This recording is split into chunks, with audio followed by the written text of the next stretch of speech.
Welcome to another New Moon, New Music. This time we got the subject of one of my favorite songwriters named Malcolm Holcombe. And Malcolm is just a great writer, and I will explain some of that throughout this episode. But let me tell you how I met Malcolm Holcombe. I was playing a writer's round at Douglas Corner in Nashville, Tennessee, pretty early on when I got here, and I got here in Nashville about 92, and so I'll bet 93 or 4, somewhere around in there, I was doing a round with Verlin Thompson and Susie Ragsdale, and I'll bet Jelly Roll Johnson was on harmonica, and that was our round at Douglas Corner. And somewhere in the night, Verlin said, hey, we've got a special guest, and what happens in those writers' round is when there's a guest, the one who wants the guest gives up their song, so to give it to the guest person. So Verlin gave up his spot for a song in the round and said, we're going to get Malcolm Holcombe to come out and do a song of his. And so Malcolm was the fryer or the cook at Douglas Corner. In the back, fry baskets, hamburgers, pizzas in ovens, things like that. Just kind of bar food, Douglas Corner style. And so he came out from the kitchen and into our round, and he's wearing a smock, a white smock like you're working at a restaurant thing, that had buffalo sauce on it, or pizza this and mustard that. He took off his apron and then sat down and then began a song. And I don't remember the song. I just remember just being like, who in the world is this guy? Coming back from the kitchen, coming out here and singing. Jelly Roll had played with him a lot. And so Jelly Roll knew his stuff, and we're, he just was like, nothing I could say. I was just stunned by him. And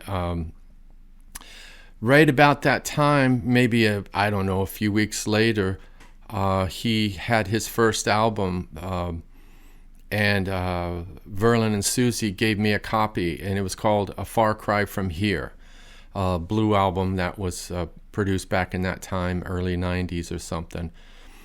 And while I didn't understand Malcolm's lyrics when he sat in with us at Douglas Corner, when I got this album, it had the lyrics inside of it.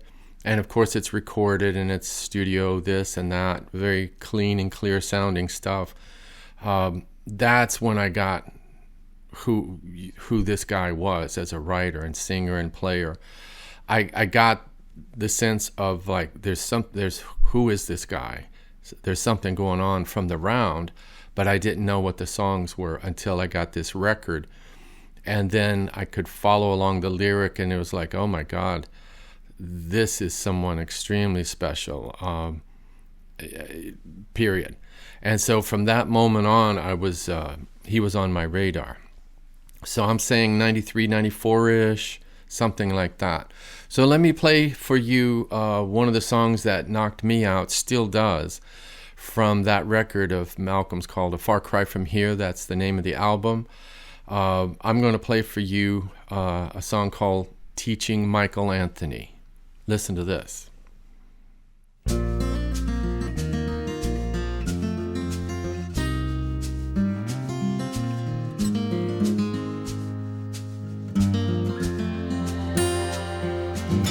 I have been known disappearing now and then. God only knows where you've been. There is a train overriding yesterday, and idle worries in the way. Teaching Michael Anthony your name.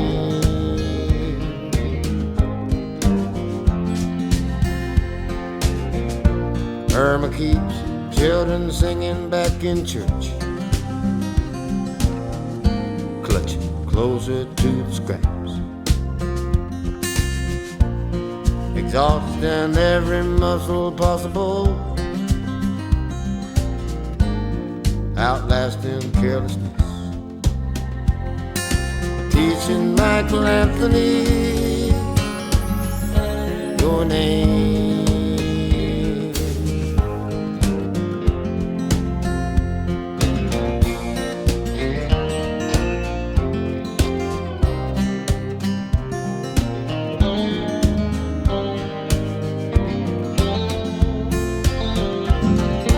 Time so learns forming goodness from the past. God only knows what will last. There is a child bearing gladness in your eyes, willing to change a made up mind. Teaching Michael Anthony your name.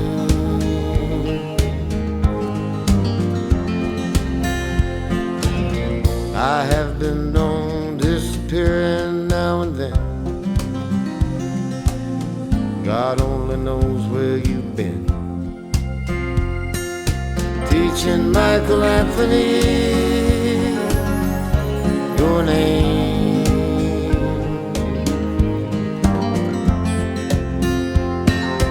Teaching Michael Anthony your name.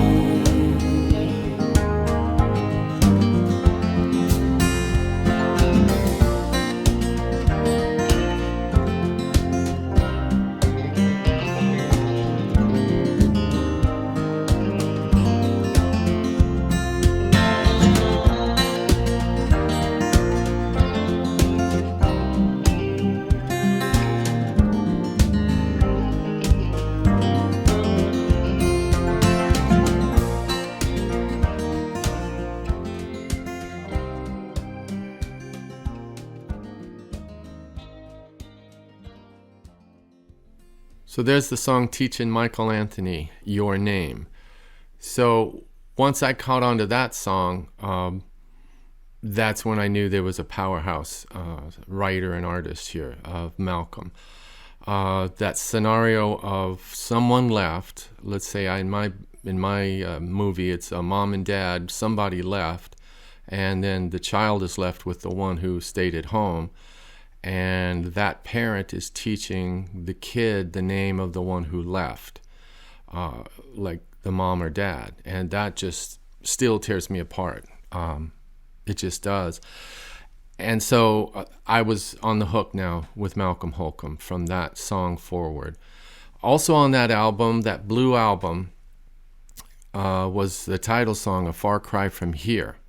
I'm going to mention it a few times in this episode, because in a way, A Far Cry From Here is kind of Malcolm's maybe most famous song in a particular kind of way. It was recorded by Maura O'Connell, and Malcolm was very known for it, probably did it almost every night of his shows. And it's just kind of a signature Malcolm thing. So I was hired to be the guitarist on a Maura O'Connell record, that one that had A Far Cry From Here. Kenny Malone was on it. It seems like maybe Victor Krauss was on bass, and it was produced by Ray Kennedy. Ray has done a lot of great work here in this town. He's done mixed albums for me. He's tracked albums for me. He's a top engineer and producer for sure. So anyway, we're on this session, and I remember very distinctly, because I knew this song, and here I am now doing it with Maura O'Connell, and it's Malcolm, and it's been a couple years since I heard the song. You know, that experience that I was telling you about, hearing his Blue album for the first time. So for whatever reason, while I was playing guitar, I was literally crying, and I was hoping the sounds of my crying would not get into the microphone, because that's how it was affecting me. So I'm playing my part to this song, and Maura's in there singing live and all that, and for some reason it's just getting to me, and I was hoping the sounds of my crying wouldn't get in over the acoustic guitar that I was playing. And So I have that memory. Another memory from that session is the day John Hartford's memorial was going on over in Madison at John's place by the river, the Cumberland River. It was not clear at the session whether we were going to be allowed to be released from the session and go over to Hartford's memorial. And me and Kenny, who, adore John Hartford, we want to be at the memorial and we don't want to be at this session. We'll come back and all that. So a lot of the session on that day was like, are we going to be allowed to go to Hartford's memorial or not? And it just caused a lot of sort of internal problems of like you were in prison on a session. And a friend of ours is having a memorial and we want to go. Anyway, as it turned out, last minute, we went over there. So Maura and Kenny and we drove over to Madison and got in on John Hartford's memorial. And Hartford had left a bunch of moonshine in his studio or writing room or whatever it was outside of his house. And all of us were there, a lot of his friends and players, people. And so we started in on that moonshine. And then one of the thrills of my life was playing in the memorial, Gentle on My Mind. And with Kenny, let's see, Sam Bush was there, Stewart was on fiddle, and a lot of John's just close musical friends. Tim O'Brien was on mandolin, and I was on acoustic guitar, and it was just like, man, this is a sad day, but I was so honored to be with those cats, memorializing Hartford. And so then we went back to the session, Maura's session, and finished the record and all that kind of stuff. But that's a strong memory for me, both the crying on that track, but also, like, are we going to be let out of here so we can go to John's memorial? So let's roll along now to, I started playing some sessions of Malcolm's records. Anytime, it seemed like the first one I did was maybe a background vocal, kind of early on, and anytime I had any chance to be any kind of thing with Malcolm, I did it, whether it was live or recorded or whatever. And so I'm going to play for you now a record or a song called Twisted Arms, another Ray Kennedy production. We did it over at Ray's place, and it was live, and there's Malcolm, doing what Malcolm does, which is to play live. You don't want to overdub Malcolm Holcombe. There's also no need. He's going to give you 100% every single time. He doesn't have another button. And so anyway, this track called Twisted Arms, I was on electric for this, and I felt the song needed a slide electric, but it also needed regular guitar playing, regular pick electric. And so I've never really done this before, and I'd never done it since, but I thought I need to go from verse to verse, playing slide in one verse and then playing electric guitar on the chorus and then back and forth. The only way to do that and play live was to put that electric guitar in my lap when I was playing the slide, and I'd have the slide up on a music sheet music thing, holder, music stand. And so I'd grab that slide and I'd flip that guitar down into my lap and then play it like a slide, because that's the only way I can play slide. I can't do that bottleneck stuff at all, like not even try. But I can flip it down and then play it in my lap like a dobro. And I was able to play slide and then flip it back over at the chorus and then play, left-hand finger stuff. So this is Victor Krause on bass, Tammy Rogers. I believe she was on mandolin on this one. And Ray, engineering and producing. And check this song out, Twisted Arms. And I'm on electric guitar, flopping around on slide and regular, left-hand stuff.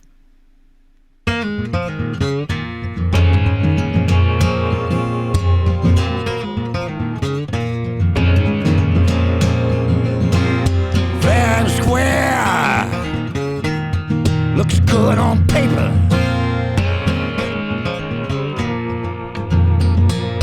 Talking up blood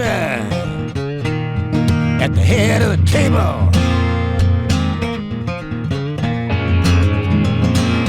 Satisfied, don't you move a muscle. Living in that skin, too dead to struggle.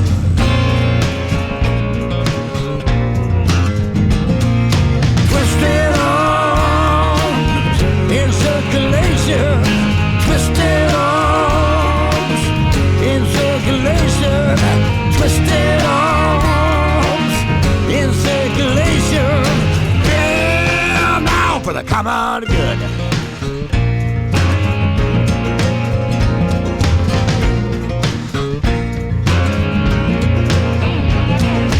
Short, sweet, and the silent tape.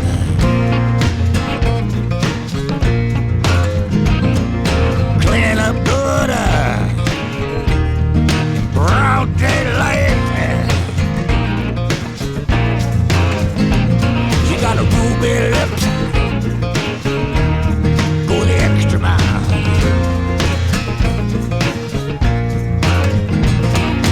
Sucking up sand in a tight red light. Twisted arms in circulation, twisted arms in circulation, twisted arms in circulation. Yeah, now for the common good.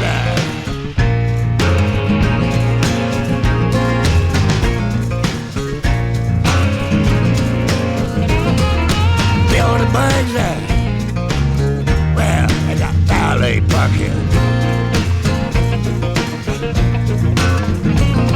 Strung up on a cummerbund, ain't nobody starving. Taxidermy, stuffing my face. And the rats get squirrely trophy case.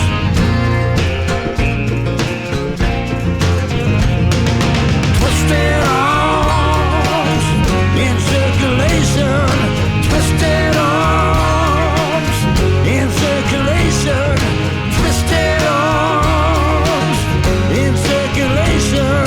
Yeah, now for the common good.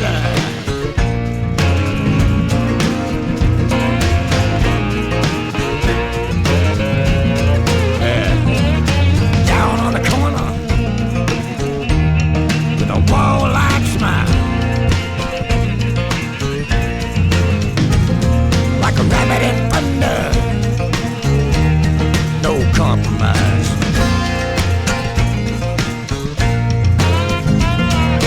Fat, sassy, 6 months vacation.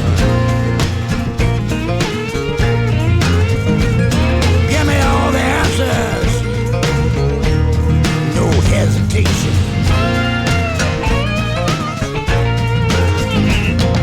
Twisted arms in circulation, twisted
on good.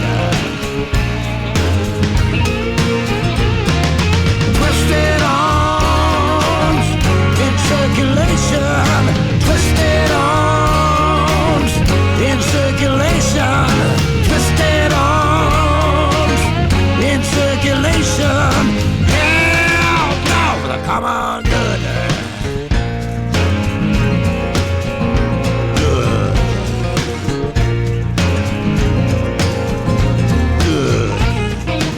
Yeah.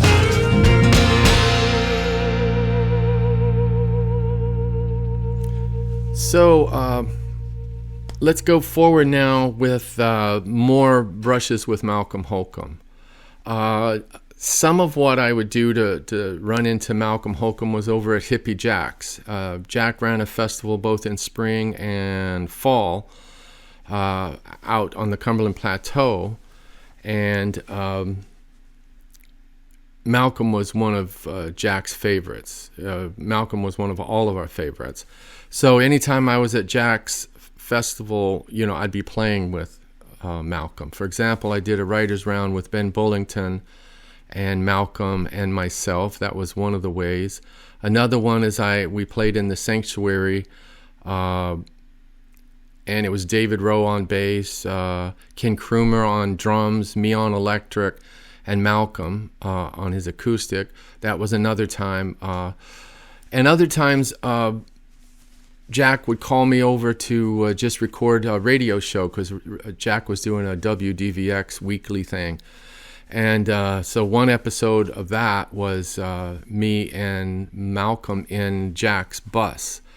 And we'd record, toward that WDVX show. I'm going to play a track from that a little later.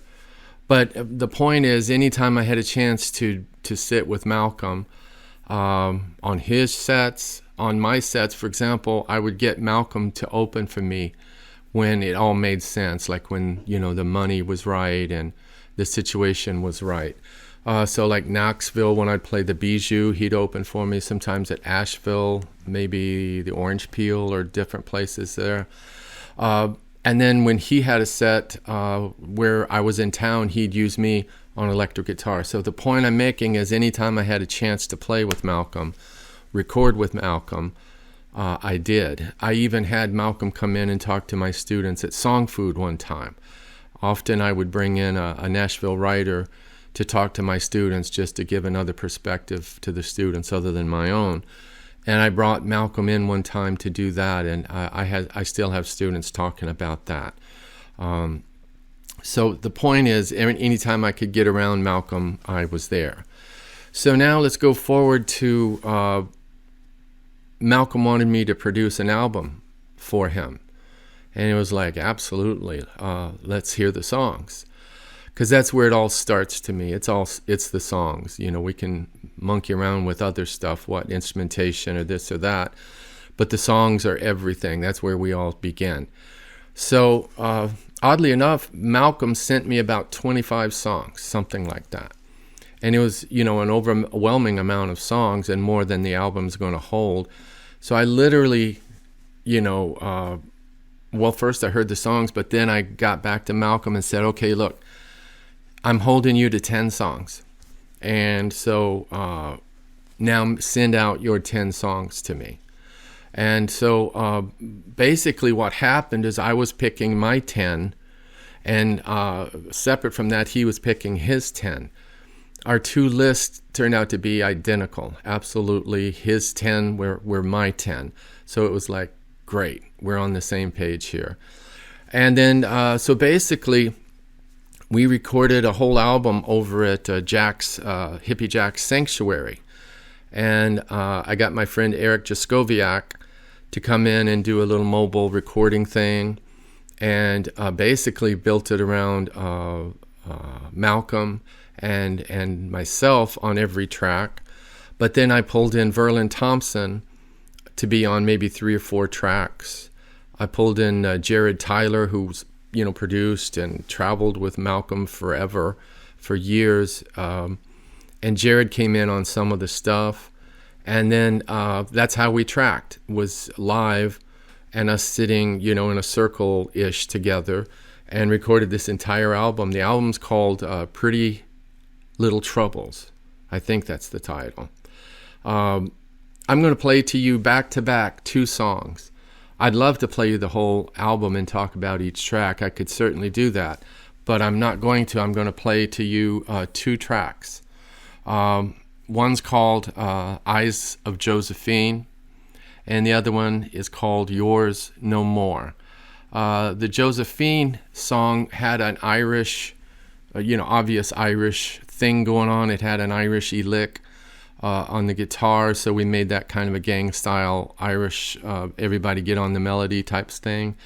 The other thing is I had my friend Mike McGoldrick, who if you've been watching these things, listening, he shows up on the Zac Brown album. And anytime I need great Irish-sounding pipes and flute, this and that, and whistles, there's one guy I go to, and he's simply the best. And on this too, Kenny Malone, I got him to overdub on drums, because Kenny would be perfect on this.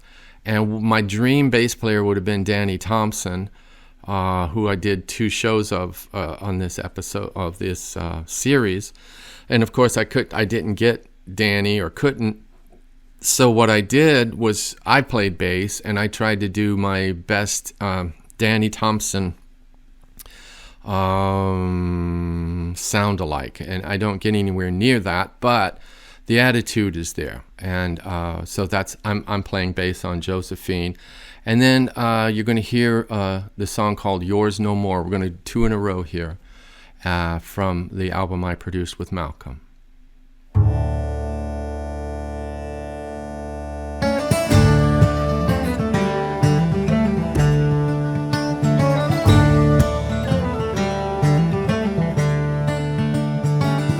True in Belfast, Mersey, eyes of Josephine. An Irish girl forever curls around your heart of glass.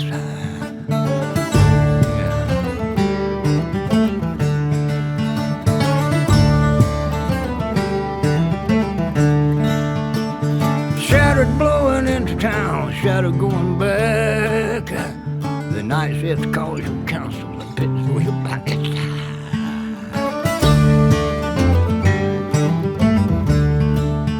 Oh, the wretched poor, the poison blood, the government, the hospital. They snitch and laugh and never smile, straight jackets from the crooked mile.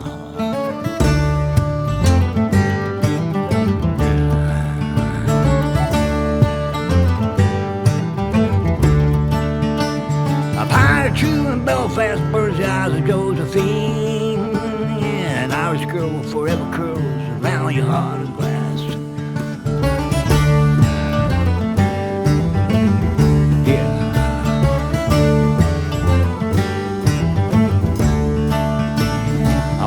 Stagger to your eyes, the feet of Mama Troll at night. We locked you up and shut the door, your brains scattered on the floor.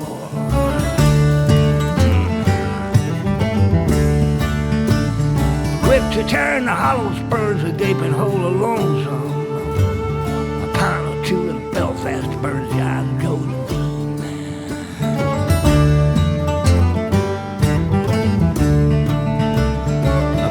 Two in Belfast burns the eyes of Josephine. An Irish girl forever curls around your heart of glass.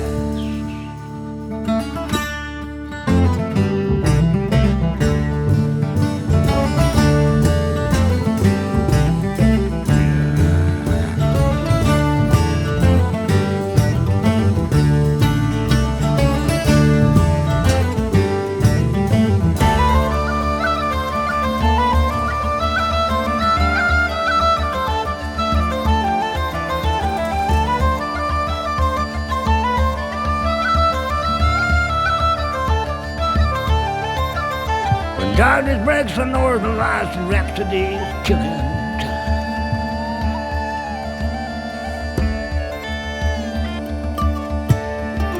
The brazen badge of blessed be burns the eyes of Joseph.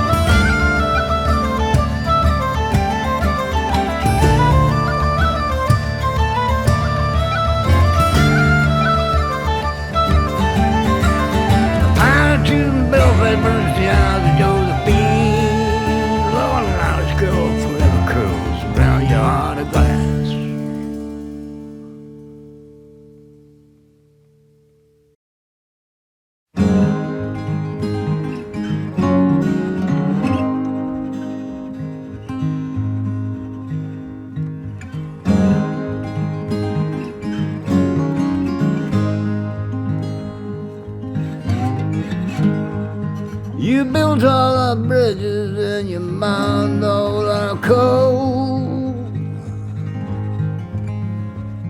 You fought for our freedom, and you died in our wars. Steel workers in the factories and your back-breaking plows. Sweating, dreaming made my home free and proud. Send me your child, poor, sick, suffering. Send them to me. Send them to me. Heaven's island is yours no more.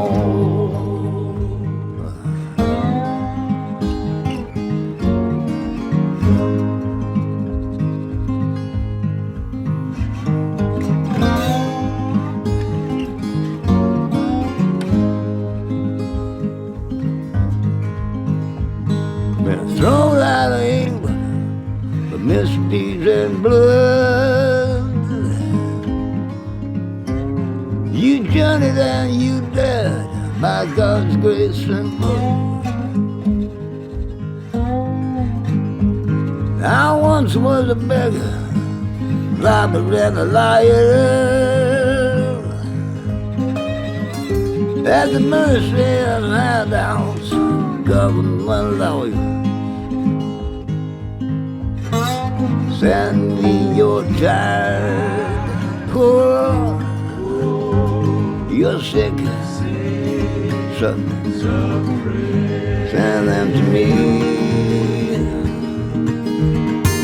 Send them to me. Every island is yours no more.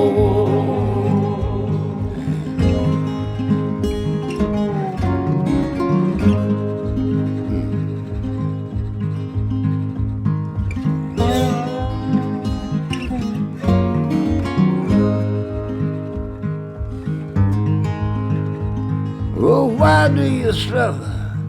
Homeless you cry. Only memories of justice, tears in your eyes. Lord knows I don't know nothing less every day. A little bit older and heart in the way. Send me your child, poor, you're sick, suffering. Send them to me. Send them to me. Every island is yours no more. Every island is yours no more.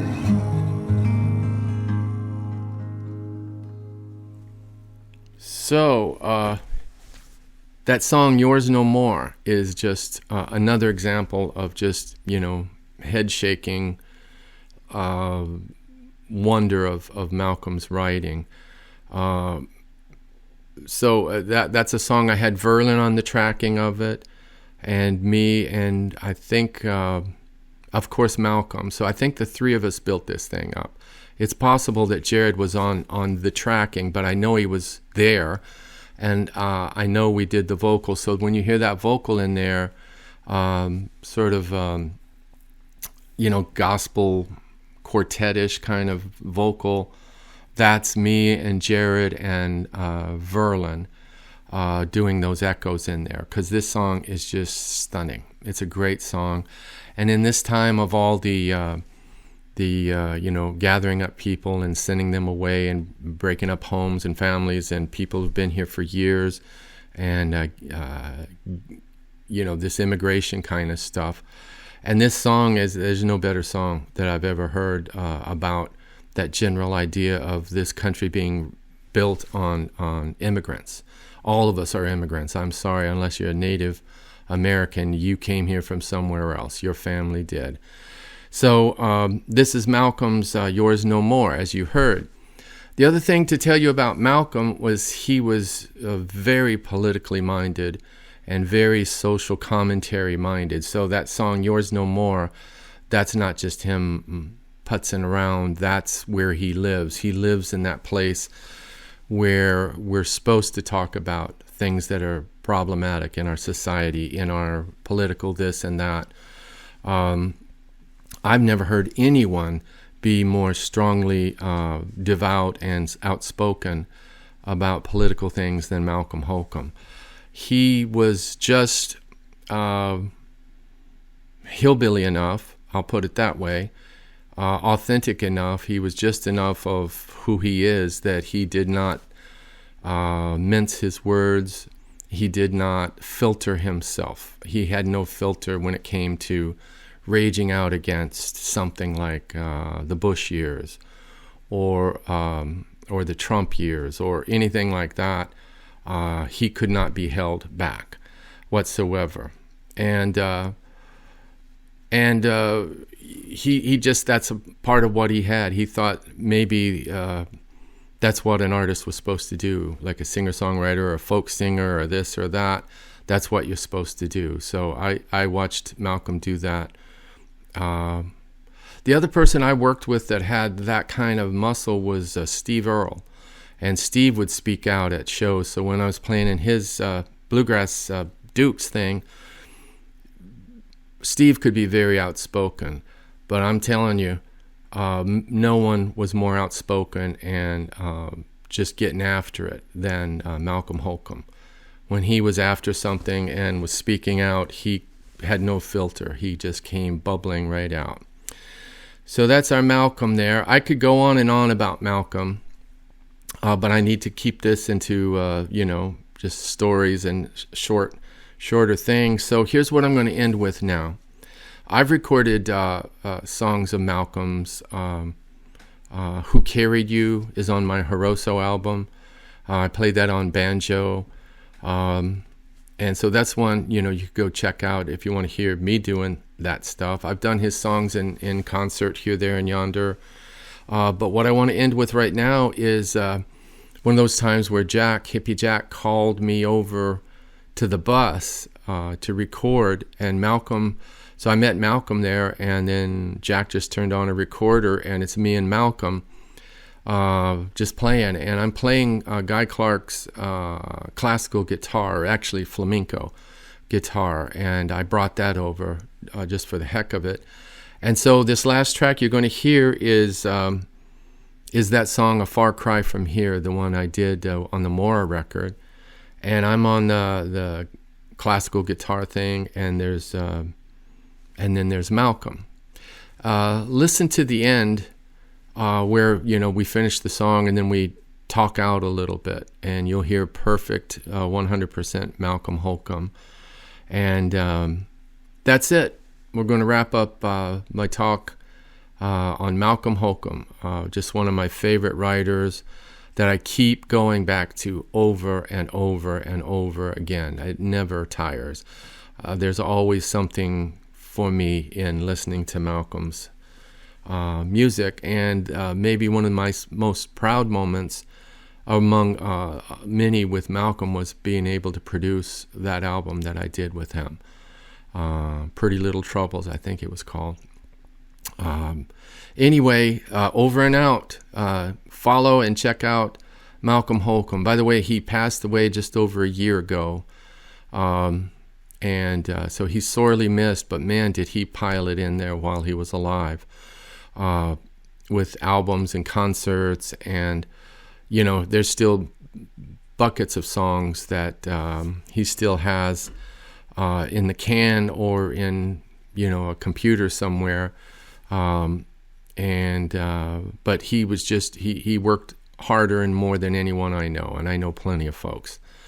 He did more than any of them. I've never seen anyone with the body of work that Malcolm did. And so go find Malcolm, and in your own way, in your own time. Over and out, Malcolm Holcombe.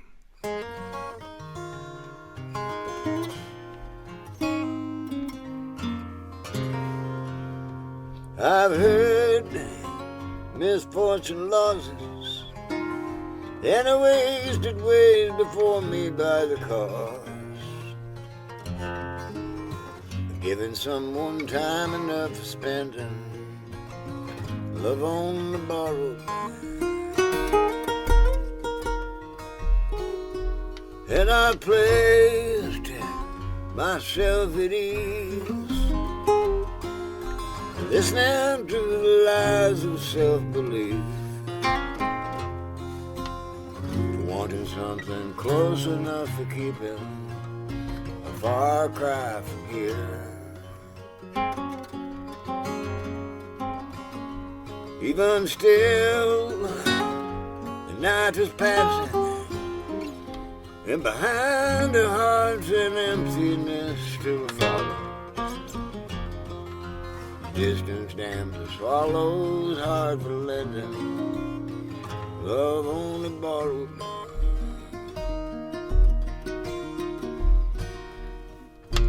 I believe in ways than these. Speak another dear who has been spared. Innocence are near, but they're far cry from here.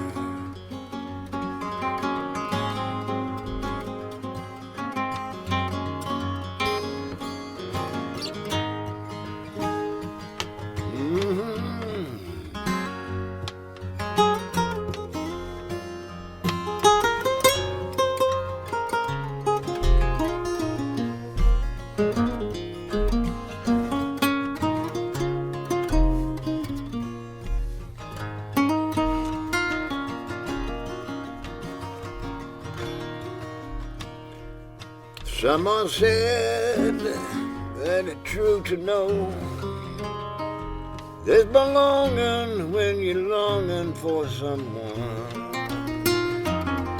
And my shoulder rests a road I only follow, love only borrowed.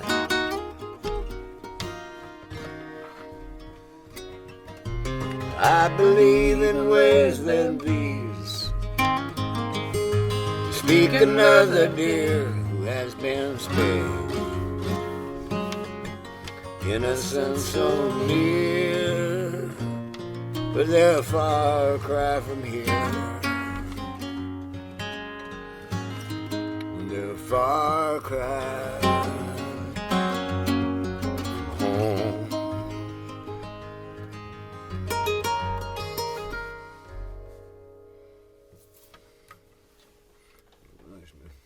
That's the one. That's nice. That's nice. Feels pretty good in here. Yeah. Man, I quote that line. There's so many lines in that song that are just like stunning. But the one I probably repeat and quote more than any is there's belonging. And you said it this time, when you're longing for someone. But there's belonging in just longing for someone. Mm. And I've heard it a few different ways. But man. Yeah. Well, it depends if you got your teeth in or not. You